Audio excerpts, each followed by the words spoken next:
Hi guys, this is Joe of Hogtown Pepper, and I want to talk about a modification I made to my Strikeforce fire starter. If you don't know what this is, this represents fire, surefire. It's by Ultimate Survival Technologies, and basically if you have this, you've got fire. It's basically just a ferro rod combined with a striker, and in the top of it there is a wet fire cube. The wet fire cube is fantastic. It'll burn floating on water. So like I said, for more of a thorough review of this, there's a lot of them online, but mainly I wanted to talk about some modifications I made to this to make it a little bit better. When I bought this, it came with a black cord. Ooh, thunder. Oh, I better hurry up. Like I said, this came with a black cord, but I wanted to change it out to a bright yellow paracord, just so it's a little easier to see at night. And on this side of it, I used some Gorilla Tape and taped down a needle for sewing, digging out splinters, repairing camping gear, whatever. Needles in your gear, I can't recommend it enough. I've used it several times. The last modification I made to this is, well, just look in here. The wet fire cube I mentioned that's in here can sometimes be kind of hard to dig out, especially if you got big fingers like mine.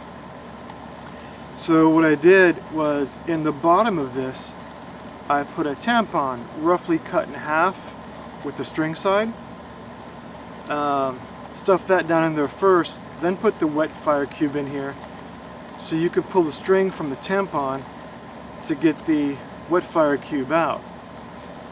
Now, the problem with having surefire means it uses an accelerant. And the problem with accelerants is if they sit for a really long time, they can dry up and become useless. So the modification I made was to put the half of a tampon in the bottom of this, which you can use just like dryer lint or a cotton ball or whatever. You just fluff it up and then strike it. And that, in my opinion, is just in case your wet fire cube doesn't work because it's been sitting in your pack for too long. But anyway, that's the modifications I've made. The last thing I really wanted to mention about the Strikeforce is I've seen countless people use it incorrectly, whether it's a Strikeforce or just a regular ferro rod and striker. I've seen too many people use it wrong, and I wanted to show proper technique today and how to do this properly. This is just some jar lint that I got out of my dryer. Got some cat hair that's mixed into it too, I guess.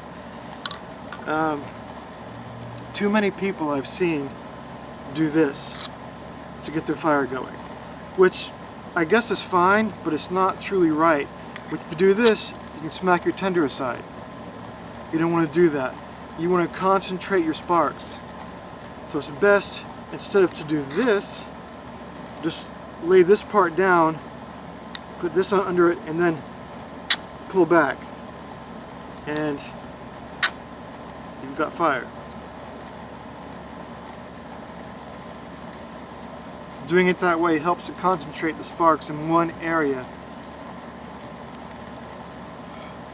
Anyway, that's all I got for you today, guys. Thanks a lot, and I'll see you next time.